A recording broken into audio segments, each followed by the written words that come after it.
Shalom, selamat siang. Tuhan Yesus baik kepada kita semua, amin. Selama-lamanya kasih setia Tuhan tidak pernah beranjak dalam kehidupan kita. Apa kabar Bapak Ibu Saudara kasih Tuhan?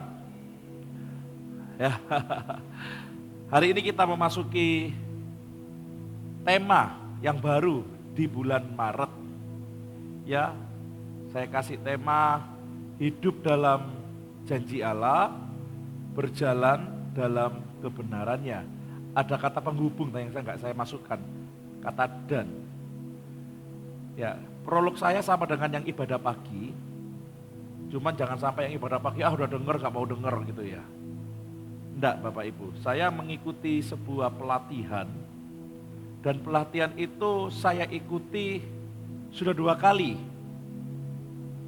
Materinya sama. Tahun lalu materinya apa, tahun ini materinya apa. Bukan saya terus, nggak mau ikut pelatihan. Dia berkata bahwa kalau ada pelatihan ketiga, apakah Riko akan ikut? Saya bilang, kalau ada yang ketiga, saya akan tetap ikut. Kenapa? Makin banyak saya mendengar dan mengulangi pelatihan yang sama, di situ saya makin mengerti. Karena bukan cuma sekali saja kita dengar, terus kita mengerti. Kadang kita lupa, sedikit orang yang ngerti sekali dengar. Tapi kalau kita ngulangi lagi, maka kita akan sadar bahwa kita sudah hafal, kita lebih mengerti, baru kita melakukannya. Amin. Demikian juga firman Tuhan. Karena sadar atau tidak sadar, hidup kita ada dalam janji Allah. Allah sudah berjanji dan sudah digenapi di dalam Tuhan Yesus Kristus. Alkitab kita semua berisi tentang janji Allah. Ya, dari awal sampai akhir dan sudah digenapi di dalam Tuhan Yesus. Dan pada saat Yesus naik ke surga, dia berkata bahwa Roh Kudus akan turun untuk menyertai kita dan menolong kita. Roh Kudus itu bukan di samping kita, bukan di depan kita, tapi Roh Kudus itu ada dalam hidup kita. Ya, jadi ini selalu ada bergerak kemanapun kita pergi melangkah. Ya, ada Allah Bapa, ada Allah Anak, dan ada Allah Roh. Itu sama. Kita beriman kepada Allah Bapa, kita juga beriman kepada Allah Anak, kita juga beriman kepada Allah Roh. Karena ketiganya itu esa, satu hakikat. Enggak bisa dipisahkan.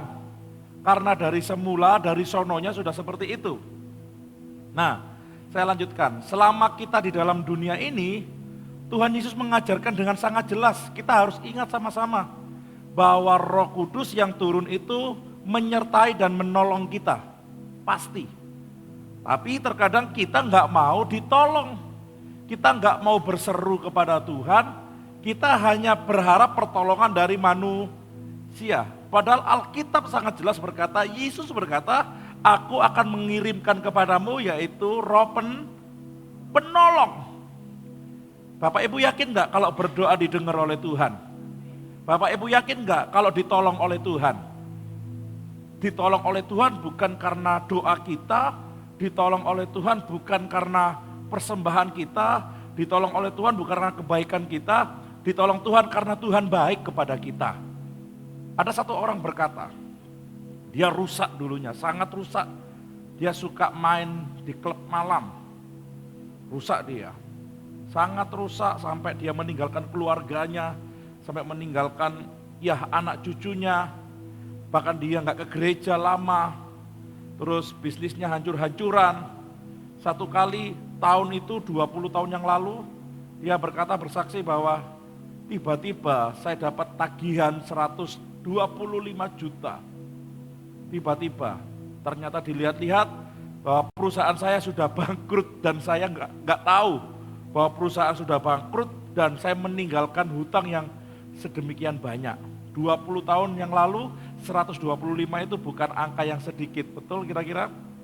Dan pada saat dia benar-benar sudah kepepet, dia yang sudah lama ikut Tuhan tapi tidak ke gereja, dia yang sadar bahwa dia meninggalkan Tuhan, satu kali dia dikasih tahu sama seseorang.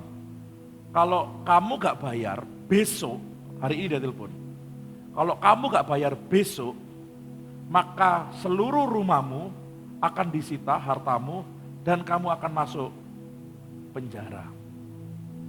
Malam itu dia ambil kertasnya, dia lihat apa saja yang menjadi hutang piutangnya dia. Terus dia baru pertama kalinya kembali berdoa sama Tuhan. Dia bilang gini, Tuhan, sorry nih Tuhan, udah lama aku gak doa. Sorry ya Tuhan, aku butuh uang 125.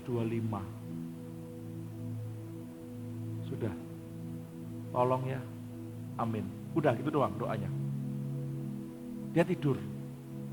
Besok pagi jam 6 saat dia olahraga, dia diingatkan oleh temannya, kalau kamu gak bayar sebelum jam 3 sore, maka kamu akan disita rumahnya dan kamu akan dipenjara. Setelah dia olahraga, dia dapat SMS. Hei, aku dengar kamu lagi butuh uang. Seorang pengusaha besar yang dia kenal.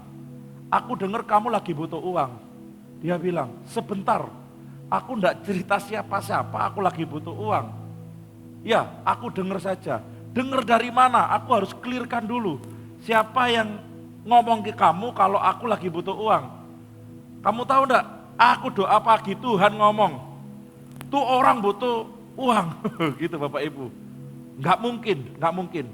Saya sudah 8 tahun meninggalkan Tuhan, meninggalkan anak istri. Saya sudah hidupnya kacau, enggak karu-karuan. Saya sudah siap untuk dipenjara, saya sudah siap untuk disita. Saya sudah nyerah. Enggak mungkin Tuhan ngomong kayak gitu. Kamu enggak percaya atau percaya terserah kamu. Tapi saya dengar dari Tuhan bahwa saya harus nolong kamu. Sekarang saya mau tanya, kamu butuh berapa? Orang ini berkata gini, saya enggak butuh pertolongan pinjaman. Karena saya enggak ada uang untuk mengembalikan. Siapa bilang minjamin kamu? Tuhan nyuruh saya transfer kamu berapapun nilainya. Dia ngomong, yakin. Kapan kembalikannya? Enggak usah. Berapa? Saya butuh 125 juta. Fix, jam 12 ke bank, aku udah kirim. Dia ditolong bukan karena doanya, bukan karena dia baru bertobat. No. Dia ditolong karena Tuhan mengasihi. Kita kadang seperti itu. Kita nggak sadar betapa mengasihinya Tuhan atas hidup kita. Amin. Kenapa kita harus cari pertolongan orang lain? Roh Kudus sanggup menolong kita dan pasti menolong kita. Amin. Jadi penolong kita ini ada di setiap langkah dan aspek kehidupan kita. Karena Roh Kudus adalah Allah, maka dia pasti menggenapi apa yang dia sudah firmankan. Allah sudah firmankan. Jadi Bapak Ibu saudara kasih Tuhan, kesaksian tadi jangan di copy paste ya, jangan kalau aku butuh duit, aku tinggal doa terus pasti mak bejeduk besok datang gitu ya. No, enggak seperti itu bukan transaksional. Dia kasih tahu saja bahwa waktu saya dengar ceritanya, gila ya. Memang Tuhan itu menolong bukan karena kebaikan kita, tapi memang karena dia baik. Bapak Ibu saudara kasih Tuhan, saya masukkan dalam tema ini. Hidup dalam janji Allah, itu artinya percaya bahwa setiap firman Allah yang ada dalam Alkitab adalah kebenaran sejati yang pasti digenapi. Perkataan saya salah, saya bisa salah. Siapapun yang menyampaikan firman di sini ataupun di tempat lain bisa salah. Tetapi firman Tuhan tidak pernah salah. Itu pasti digenapi karena itu kebenaran sejati. Janjinya tidak berubah dan berlaku untuk semua orang yang percaya kepadanya. Karena firman Tuhan yang tertulis memiliki tujuan dan sudah Allah tetapkan di situ. Janji-janjinya masih ada 4, masih ingat yang ibadah pertama? Janji apa yang pertama? Keselamatan. Janji yang kedua, pengampunan sudah dilakukan oleh Yesus. Janji yang ketiga apa? Kehadiran Roh Kudus sudah ada dalam diri kita. Janji yang ketiga apa? Kehidupan kekal. Sudah kita terima? Sudah. Nanti tinggal tunggu waktunya, kita akan masuk surga. Amin. Janji Allah itu sudah diteguhkan semua di dalam Yesus Kristus. dan dilanjutkan, diteruskan oleh Roh Kudus dalam kehidupan kita. Memang janji itu mungkin belum kita lihat secara kasat mata, tapi kita harus pegang dengan iman. Saya katakan lagi kembali, bahwa kita memiliki wadah, dan iman kita adalah wadah. Kalau kita nggak punya wadah, kita nggak akan pernah bisa menerima apapun. Makanya kenapa ada state, mari kita mengangkat tangan kita saat doa berkat. Kenapa? Karena ini adalah state saat kita menerima berkat. Kalau orang Katolik mau masuk doa, gimana Bapak Ibu? Ya Pak, Pak. Saya nggak tahu lah, daripada saya salah nanti. Itu state-nya mereka. Kalau orang karismatik, mari kita angkat tangan, angkatnya cimik-cimik ini Bapak Ibu. Ya gak terima. Tapi kalau mari kita angkat tangan, nah kita sedang menerima berkat dari Tuhan. Mari kita angkat tangan memuliakan Tuhan, ya angkat aja gini. Ku mengangkat.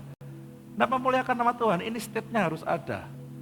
Jadi kembali lagi, iman itu wadah. Dan apapun yang kita terima dari Tuhan itu harus ada wadahnya, dan iman itu di situ. Yang kedua, saya katakan di sini, saya tulis di sini, berjalan dalam kebenaran Tuhan. Ini berarti mewujudkan iman yang adalah wadah tadi, yang kita terima firman, kita wadahi dengan firman iman kita, maka semua firman yang sudah terwadahi dalam iman kita wujudkan dalam perilaku kita. Jadi apapun yang kita lakukan standarnya adalah firman Tuhan. Berjalan dalam kebenarannya berarti juga tidak menolak atau tidak bertentangan dengan firman Tuhan. Sudah, apapun yang dikatakan firman Tuhan, paten. Jangan dikurangi, jangan ditambahi. Para pengkhotbah biasanya menambahi atau mengurangi. Tapi firman Tuhan yang kita baca di Alkitab itu sudah paten, jangan ditolak, jangan bertentangan. Arti yang lain dari berjalan dalam kebenarannya adalah menaati peraturan dan hukum Tuhan.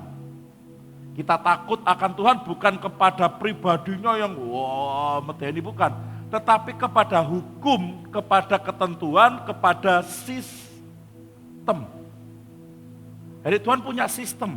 Salah satunya adalah tabur tuai. Apa yang kamu tabur pasti akan kamu tuai. Karena Alkitab masih ada.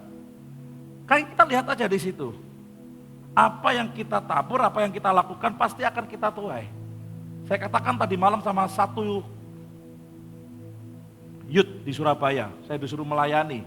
Saya bilang, anak-anak youth tetaplah malas, tetaplah main game, tetaplah kalian rebahan, tetaplah kalian merasa bahwa waktu ini masih panjang, tetaplah seperti itu. Jika kamu membuang waktu, satu kali nanti kamu akan dibuang oleh waktu. Jadi sebenarnya saya katakan di situ adalah waktu ini sangat berarti. Kita harus tahu bahwa waktu ini berjalan, sistem dalam dunia ini juga berjalan, begitu pula peraturan dan hukumnya Tuhan. Kalau kita tahu seperti itu, kita nggak nolak firman, maka kita akan mengikuti aturan dan hukumnya Tuhan yang adalah firman Tuhan. Jadi kita baru ngerti. Makanya kenapa orang harus sejajar, harus sepadan dengan firman Tuhan. Dia harus berjalan dalam kebenaran, ya karena ada hukumnya Tuhan, ada peraturannya Tuhan, ada sistemnya ya Tuhan yang harus kita ikuti. Nah sekarang saya masuk konteks firman Tuhan ya. Saya ambil di Roma pasal 8 ayat 29, ya sudah ya, terima kasih, sampai 30, kita baca sama-sama, 2, 3, sebab semua orang yang dipilihnya dari semula, mereka juga ditentukannya dari semula, untuk menjadi serupa dengan gambaran anaknya, supaya ia, anaknya itu, menjadi yang sulung di antara banyak saudara. Dan mereka yang ditentukannya dari semula, mereka itu juga dipanggilnya, dan mereka yang dipanggilnya, mereka itu juga dibenarkannya, dan mereka yang dibenarkannya, mereka itu juga yang dimuliakannya. Ini ayat berbicara tentang tahapan keselamatan. Ada janji, 4 janji tadi. Salah satu janjinya adalah janji keselamatan, dan dua ayat ini adalah tahapan keselamatan rancangan yang Allah berikan. Yang pertama foreknowledge atau pengetahuan sebelumnya. Jadi Allah sudah mengetahui sebelumnya siapa yang akan menjadi miliknya. Makanya Bapak Ibu Saudara kasih Tuhan, kita ini sudah ditentukan untuk dikasihi Tuhan. Kita adalah milik Tuhan, amin. Yang kedua predestinasi, penentuan sebelumnya. Mereka yang menjadi miliknya adalah mereka yang dipilih oleh Tuhan untuk dijadikan serupa. Saya nggak berhenti dipilih saja, tetapi predestinasi ini dipilih untuk dijadikan apa? Serupa dengan Kristus. Yang ketiga adalah calling atau panggilan. Orang yang seperti ini yang sama dipanggil oleh Allah yang ditentukan sebelumnya untuk datang kepada Tuhan. Jadi kita harus tahu kalau kita sudah dipilih Tuhan, kita sudah menjadi miliknya, maka kita dipanggil untuk terus datang kepada Tuhan. Jadi kalau Bapak Ibu berkata, Pak, saya ini sebenarnya nggak mau jadi Kristen, nggak mau jadi anak Tuhan, bukan karena aku nggak mau, engkau itu sudah dipilih Tuhan. Sebelum dunia dijadikan, engkau harus sadar bahwa tidak semua dipilih. Namanya dipilih itu kan tidak semua, betul ya?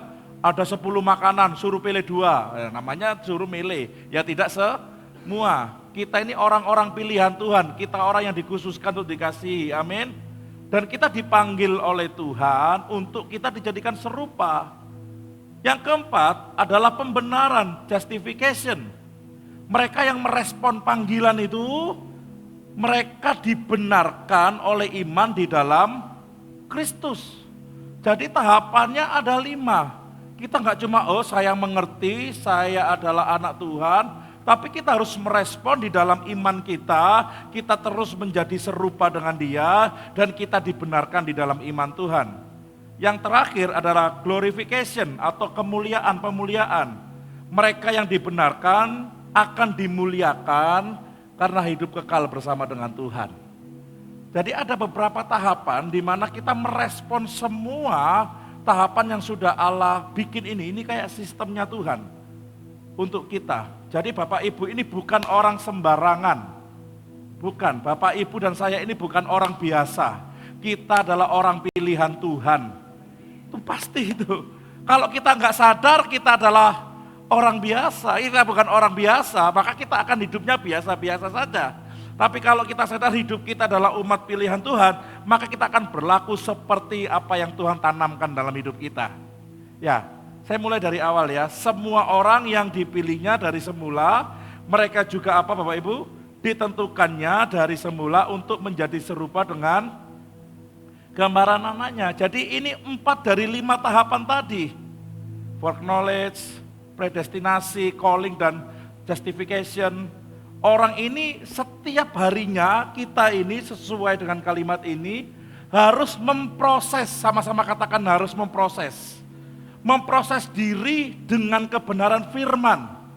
Tadi ibadah pertama saya katakan ada tubuh, terus ada apa lagi?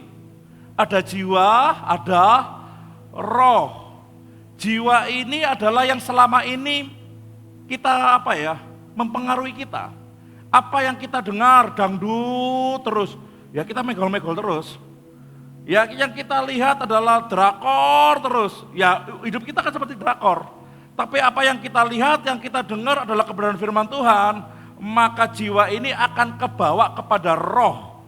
Tapi kalau yang kita dengar, yang kita lihat adalah semuanya tentang duniawi, maka jiwa ini akan kebawa kepada mana? Tubuh atau daging. Jadi kelihatannya kalau manusia suka marah, manusia suka merasa dirinya nggak berguna, merasa dia paling disiksa, dia paling nggak berharga, paling hina, terus apa lagi? Suka berantem, bertengkar. Kenapa? Karena jiwanya hari-harinya diisi dengan kedagingan. Betul? Tapi kalau jiwanya hari-harinya diisi dengan kebenaran firman, maka jiwanya akan mengarah kepada kehendak roh, bukan kehendak daging. Jadi gampang, kelihatan anak Tuhan bagaimana saat mereka bertemu satu dengan yang lain. Saya mau konseling, saya habis begini, habis begitu, habis begini, habis begitu. Udah doa belum? Doa. Baca firman belum? Jarang. Nah, baca lagi dulu. Karena hanya firman Tuhan yang sanggup mengubahkan hidup kita. Apa yang kau dengar di media sosial, teknologi digital, ini mempengaruhi diri kita, kemana arahnya? Karena hidup kita adalah wadah, sama-sama katakan wadah. Jiwa ini wadah, tergantung Anda mau penuhi dengan apa. Kalau Anda penuhi dengan duniawi, pasti ngarahnya pasti duniawi. Dan di duniawi itu pasti bertengkar, pasti timbul masalah. Tapi kalau Anda wadah tubuh dan iman kita, jiwa kita isi dengan kebenaran firman Tuhan, pasti kita melakukan kehendak Tuhan. Itu pasti Bapak Ibu. Selanjutnya dari ayat ini dikatakan, sama-sama kita baca 2-3. Mereka yang ditentukannya dari semula, mereka itu juga dipanggilnya.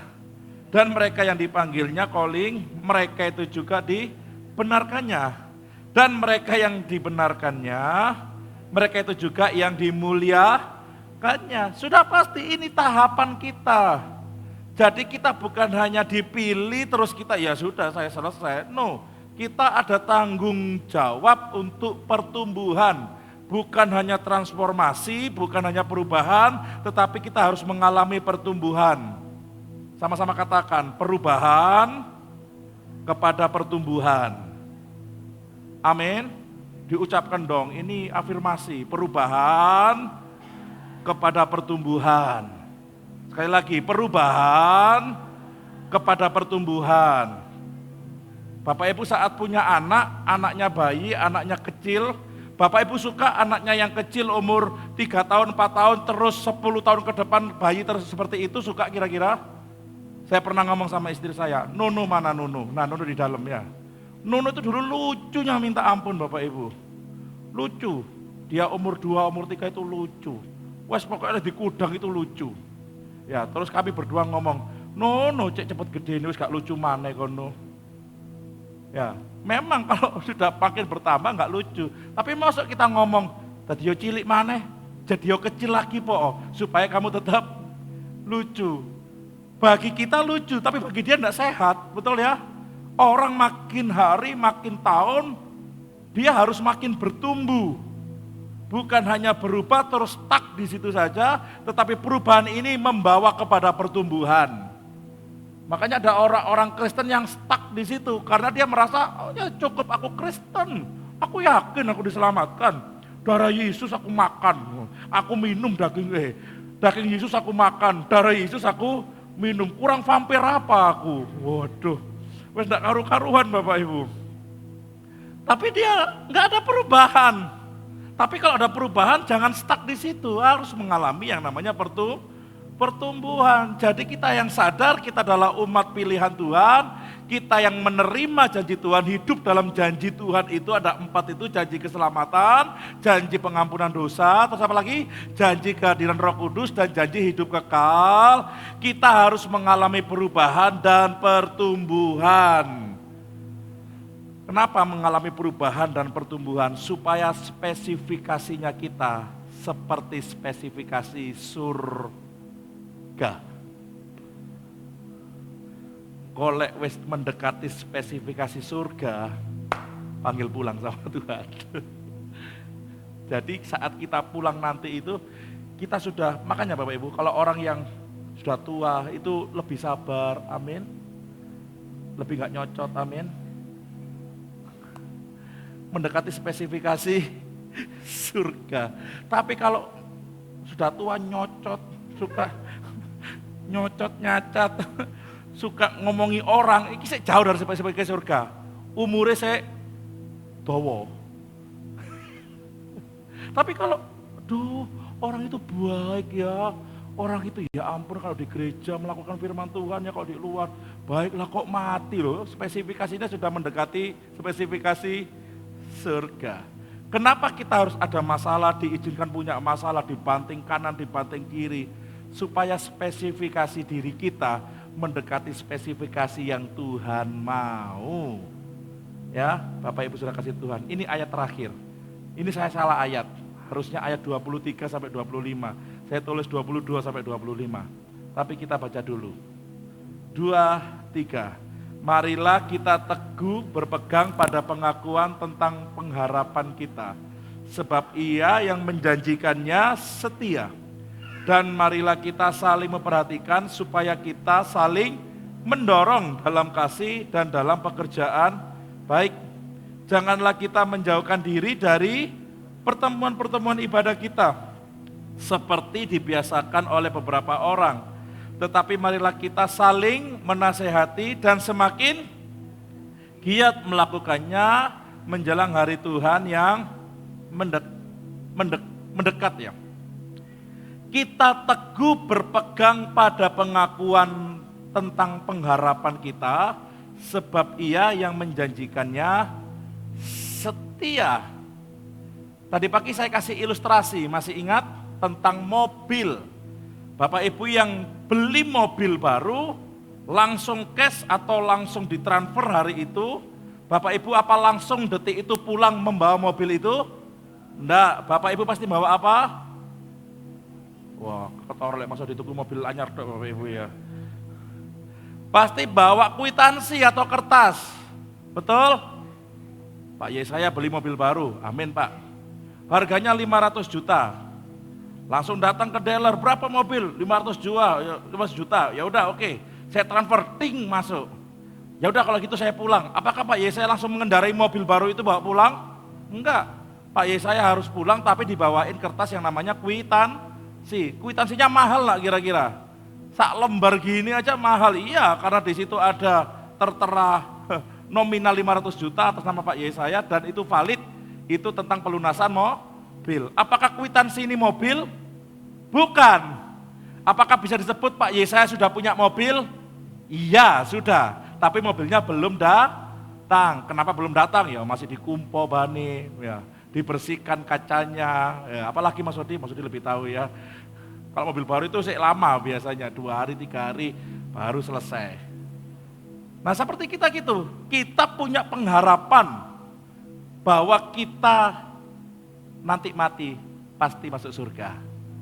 Karena Dia yang berjanji, janjinya ada 4 tadi itu, Dia setia untuk menepati. Kita teguh di situ, Tuhan aku punya dosa, aku punya salah. Kamu udah punya kwitansi. Salah satunya Roh Kudus yang aku meteraikan di dalam kamu. Itu jaminanmu selama kamu hidup dalam dunia. Dan itu menjadikan kita tidak mundur daripada iman kita. Justru itu menjadi kekuatan kita untuk kita terus datang kepada Tuhan. Dan kita berpegang teguh akan iman kita. Yang kedua, kalimat kedua adalah dan marilah kita saling memperhatikan supaya kita saling jongkrokno, bukan ya? Supaya kita saling apa? Mendorong dalam kasih dan pekerjaan baik. Pekerjaan baik apa? Pekerjaan baik untuk memperhatikan. Bapak Ibu mungkin ada yang kenal, ada yang tidak kenal. Ada yang baru dari Surabaya. Tapi ada juga dari beberapa yang memang warga ibadah 2. Bapak Ibu cuma tahu, nggak say hello. Karena tahu dan kenal itu berbeda. Seyoyoknya kita, wong kita nggak ada sampai 1000 betul ya. Mesak gelintir kayak gini, seharusnya kita saling kenal dan saling perhatikan. Nah, saya ngamen sedikit Bapak Ibu. Bapak Ibu tahu enggak ada jemaat yang habis ada kesusahan? Tahu, datang enggak waktu itu? Datang, yang enggak datang enggak apa-apa, nanti datang ya. Nah, Bapak Ibu tahu enggak ada jemaat yang sudah dioperasi? Tahu, taunya dari grup kan?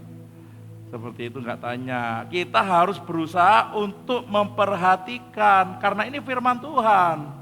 Kalau kita tinggal di dalam kebenaran firman Tuhan, maka kita akan melakukannya. Salah satunya di ibadah 2 saya dorong, kita saling memperhatikan di dalam apakah? Kasih. Kalau ada yang sakit coba dikunjungi yang ada waktu. Pak, kalau saya mengunjungi, ini kebiasaan. Sebenarnya ada baiknya ada enggak baiknya. Kalau mengunjungi orang sakit itu penting dikunjungi. Dikasih support, dikasih doa, apa dikasih uang Bapak Ibu? Wah, kasih uang. Jiwanya keduniawian ini kayaknya ya. Nanti tak mau apa-apane wis Bapak wis. Kalau Bapak Ibu sakit, dikunjungi seneng nggak didoakan? Senang, tapi ada orang yang ayo ngunjungi, nggak punya uang aku. Biasanya orang Klagen itu kalau ngunjungi itu harus ada uangnya. Padahal nggak seperti itu, betul ya kira-kira ya? Ya memang kalau ada uang, ada barang yang kita kasih. Tapi kalau nggak ada, perhatikan, doakan.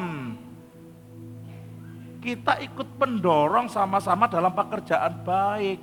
Jangan bilang, aku nggak suka loh Pak. Aku nggak mau dikunjungi kalau sakit, dan aku nggak mau ngunjungi kalau sakit. Ya wes lek mati budalo dewe. Sekalian. Oh ada orang seperti itu, betul loh. Wong kita manusia itu hidup sosial, betul ya Pak Agus ya. Kalau enggak urip di hutan ngono lho wis. Gak usah mudun. Ngerti maksud saya ya? Nggak bisa, selama kita ada dalam dunia ini, kiri kanan kita masih manusia, ya kita harus bersosial. Apalagi kita anak Tuhan, yang setuju katakan amin. Ojo sing sugih tok sing diperhatikan, yang setuju katakan amin. Yang nggak punya pun harus diperhatikan. Karena kata memperhatikan ini bukan ada klausulnya, nggak ada syarat ketentuannya. Ya, jadi kita perhatikan satu dengan yang lain. Itu ada masalah, boleh dibantu, ya, boleh dibanting, jangan gitu Bapak Ibu. Dibantu, jangan dibanting. Ini penting. Dan firman Tuhan selanjutnya dikatakan, janganlah kita menjauhkan diri dari pertemuan-pertemuan ibadah kita seperti dibiasakan oleh beberapa orang. Jadi kalau Bapak Ibu tahu hidup dalam kebenaran Tuhan, dalam jalan kebenaran Tuhan, pasti rajin beribadah. Pasti, nggak ada ndak ini sudah. Masih ingat cinta mula-mula Bapak Ibu? Cinta mula-mula kepada Tuhan, hujan panas, aku datangi gerejanya. Bapak Ibu tahu nggak, kemarin itu saya melayani di Surabaya Tengah, kota. Saya tanya beberapa youth-nya, dari mana? Dari Beluru. Saya mau tanya sama istri saya, Beluru itu mana sayang, masih ingat? Sidoarjo yang mana? Dekat dengan SMA-mu. Dari Beluru, Sidoarjo kota, ke Surabaya kota. Terus saya tanya, besok minggu kamu ibadah enggak? Ibadah dong Om. Astaga, Surabaya, Sidoarjo, PP. Wih, sik mending katanya. Saya masih mending Om. Itu lebih parah Om. Kamu dari mana kamu? Gresik kota. Gresik kota ke Surabaya Tengah itu saya bilang. Ya apa macet betul ya Surabaya ya? Surabaya itu kalau dari timur ke barat, bagi orang timur Surabaya timur ke barat itu dekat. Tapi bagi orang barat ke timur, sejauh lagi dari bumi itu. Orang Surabaya itu aneh, padahal jaraknya podo. Lah ini dari Gresik kota ke Surabaya kota di tengah. Saya tanya, pasti kamu besok bolos gereja? Enggak Om, saya besok pasti datang dan enggak akan telat. Masih muda, masih remaja, sepedaan dewe. Lah kene sing podo-podo pandaan. Wis gak ngomong aku. Alasannya wakeh. Kalau orang hidup dalam kebenaran, jarak bukan masalah. Sing amen titik, gak apa-apa wis. Dia pasti gak akan pernah meninggalkan pertemuan-pertemuan ibadah. Karena dia tahu, dia bukan kasihan sama gereja, tapi dia tahu aku hidup dalam kebenaran, aku akan terus menyembah Tuhan bersama-sama saudaraku di sana. Ya, bagi Bapak Ibu yang lagi cari jiwa ngomong seperti itu ya. Omamundi, Purwodadi, cedek yang pandaan. Omamundi, Sidoarjo, cedek yang pandaan. Ayo cari Tuhan ya sama-sama. Karena ada orang yang gak suka bergereja di kota itu. Sekalian jalan. Ini orang Pandaan itu gitu, banyak yang gak bergereja di Pandaan, gerejanya di Surabaya, karena di Surabaya sekalian jalan-jalan. Karena ada banyak gereja mall di situ. Nanti saya tak ngomong sama Pak Prabowo, bikin mall aja di Pandaan ya.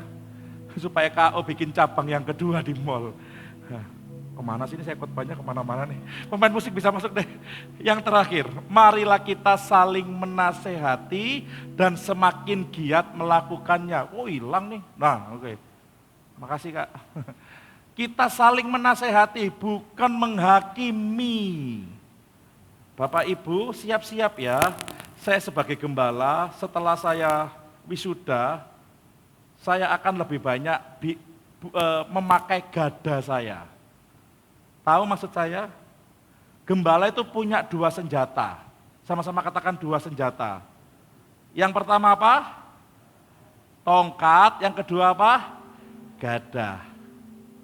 Gada ini Bapak Ibu, ini yang akan saya pakai lebih banyak habis ini. Tenang saja, kenapa? Karena gada ini, domba ini kan banyak. Ono sing mangan rumput sebelah sini, yang makan rumput sebelah sana, betul ya? Yang gak makan rumput mute, minum tok ya, namanya domba kan ada aja, macam-macam ya.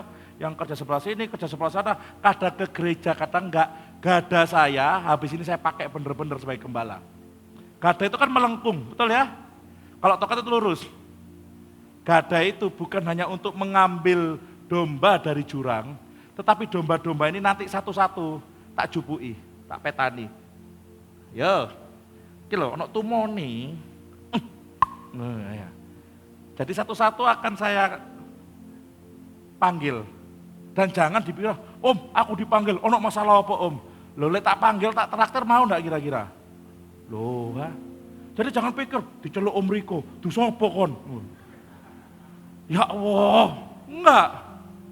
Ayo ketemu dengan saya, betul kira-kira yang sudah ngalami? Hah? Mau kira-kira? Bapak Ibu tersebar di mana-mana, ya ono sing kerja, sapa gadaku sama istri, ayo gadah waktunya, domba. Ketemu yuk satu tempat, nah, ngobrol, siapa tahu sampean mau tak calonkan jadi bupati, mau enggak kira-kira? Siapa tahu saya ngomong gitu. Jangan dikira nanti saya manggil, saya ketemuan itu selalu ada masalah. Berarti Bapak Ibu tahu kalau Bapak Ibu itu bermasalah sebenarnya.